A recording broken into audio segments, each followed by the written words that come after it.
Hello, this is Adam Pietruszko and welcome to Drumsynth500. This instrument consists of 8 drum channels, a kick, snare, clap, heads, toms, percussion and 2 samplers, organized in a familiar mixer-type fashion. You can audition each of the channels by clicking on the name in the channel header, as well as down here. Of course, you can trigger all the sounds using your controller keyboard or pad controller with trigger notes listed here. Note that heads have 2 notes, closed and open, and toms, percussion and the samplers have note ranges allowing you to play melodies. Let's audition.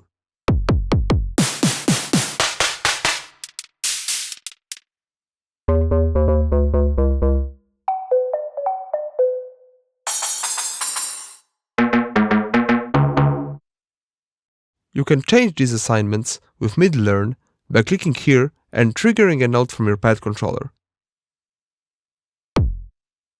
And now the assignment has changed. Note that these are common throughout the instrument, so they will be the same for each kit you load, which is actually quite convenient because once you've got your pad controller set up and all the assignments in place, you don't have to relearn these for every kit you load. Let's get back to C1.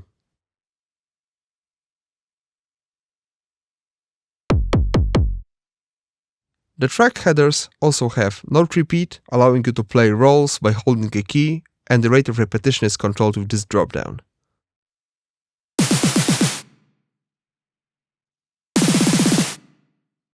There's also a full velocity button, which makes all the notes come out at full velocity regardless of how hard you strike a key on your keyboard. And of course, if this is deactivated, the channels become velocity sensitive. You can browse drum presets here.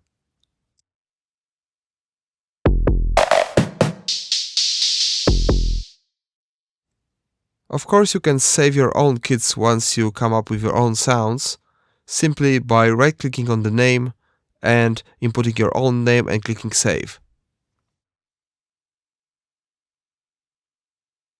And now you can see the default factory content is listed in this dropdown and your user presets are here, with the ability to manage them in the user presets folder.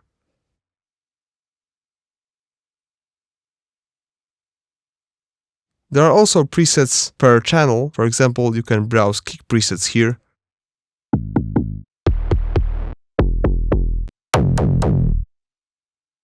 And in the same way as with drum kit presets, you can save your own channel presets, user kick 1, and click save, and it's now in the user presets. There's also randomize as a starting point for finding your own sound or some quirky effects.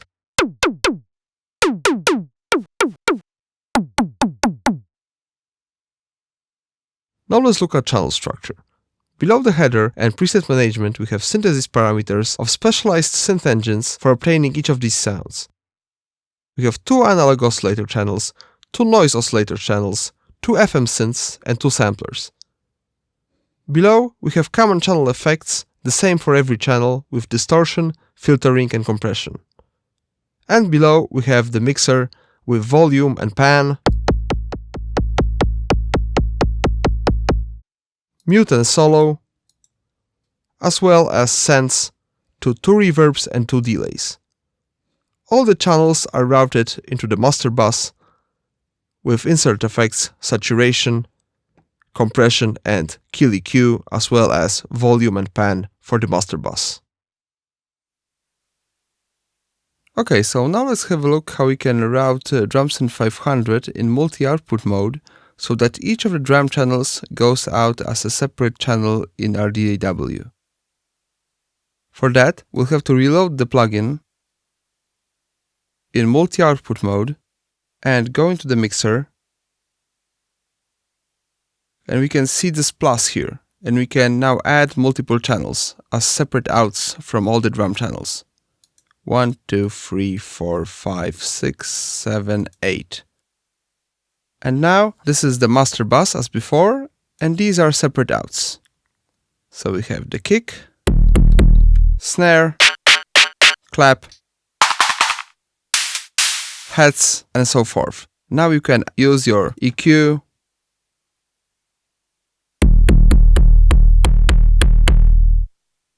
or a compressor